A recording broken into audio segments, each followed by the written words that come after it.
এ ব্যাপারে সে সময় সাপ্তাহিক সৈনিকের ২৮ অগস্ট ৯১ সংখ্যায় একটি প্রতিবেদন প্রকাশিত হয়।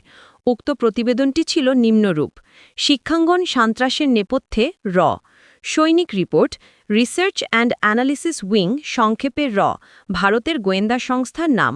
প্রায় সমগ্র বিশ্বেই এর নেটওয়ার্ক।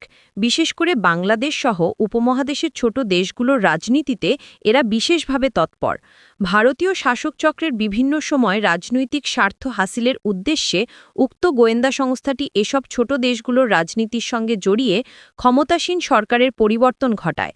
নিজেদের মনোনীত ব্যক্তিকে ক্ষমতায় বসাবার জন্য যথোপযুক্ত পরিকল্পনা ও কর্মসূচি প্রণয়ন, রাজনৈতিক অস্থিরতা সৃষ্টি ইত্যাদি করে থাকে।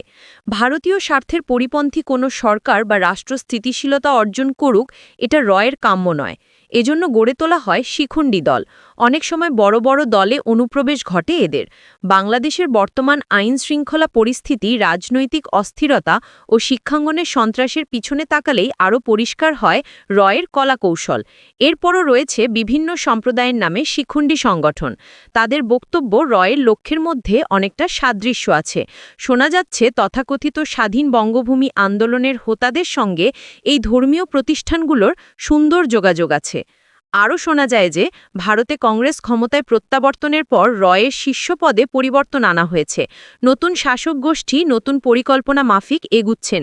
রয়ের মধ্যে বর্তমানে দুই ধরনের রাজনৈতিক উপাদান বিদ্যমান: কংগ্রেস পন্থী ও বিজেপি পন্থী। উল্লেখ্য, ইন্দিরা গান্ধী নিজ হাতে একসময় গড়ে তুলেছিলেন এই সংস্থা। উদ্দেশ্য ছিল উপমহাদেশের সর্বত্র ও দক্ষিণ এশিয়ায় ভারতের অপ্রতিরোধ্য আধিপত্য গাড়ে তোলা। পরবর্তীতে এর সাথে যুক্ত হয়েছে বিজেপির ধর্মোন্মাদনা। দলীয় বিভেদ থাকলেও তাতে পার্থক্য নেই বললেই চলে। শিক্ষাঙ্গনগুলোতে বিভিন্ন সময়ে যে চকচকে উন্নত ধরনের অস্ত্রগুলো ব্যবহৃত হচ্ছে, আশঙ্কা হয় এগুলো রয়ের হাত হয়েই আসছে। উল্লেখ্য, বিভিন্ন দেশের সন্ত্রাস ও গোলযোগ সৃষ্টির জন্য বিশ্বব্যাপী তাদের একটি চ্যানেল আছে। অনেকের ধারণা সে পথ ধরেই ক্যাম্পাসে অস্ত্র সরবরাহ করা হচ্ছে। কেবল শিক্ষা প্রতিষ্ঠানে নয়, শিল্প প্রতিষ্ঠান সহ দেশের উল্লেখযোগ্য স্থানসমূহে সন্ত্রাস ছড়িয়ে দেওয়া হচ্ছে। আরও একটি বিপজ্জনক কথা হচ্ছে, বিগত কয়েক মাসে বিভিন্ন সীমান্তপথে আগমন নির্গমনের সংখ্যা যেভাবে বৃদ্ধি পেয়েছে, তাতে সচেতন মহল শঙ্কিত। এখানে বিশেষভাবে উল্লেখ্য যে বিগত ১৯৮১ এপ্রিল মাসে জিয়া হত্যার পূর্বে এমনটি হয়েছিল। আরেকটি উল্লেখযোগ্য তথ্য হচ্ছে, ইদানিং ভারতের বিজেপির অনুকরণে বাংলাদেশেও বিজেপি নামের একটি নতুন রাজনৈতিক দলের উপস্থিতি লক্ষণীয়। ঢাকার বেশ কিছু জায়গায় দেয়ালে দেয়ালে দেশীয় বিজেপির নানা দেয়াললিখন ইত্যাদি চোখে পড়ছে। কাজেই কিছু একটা ঘটবার আগেই আমাদের সবাইকে হতে হবে সতর্ক।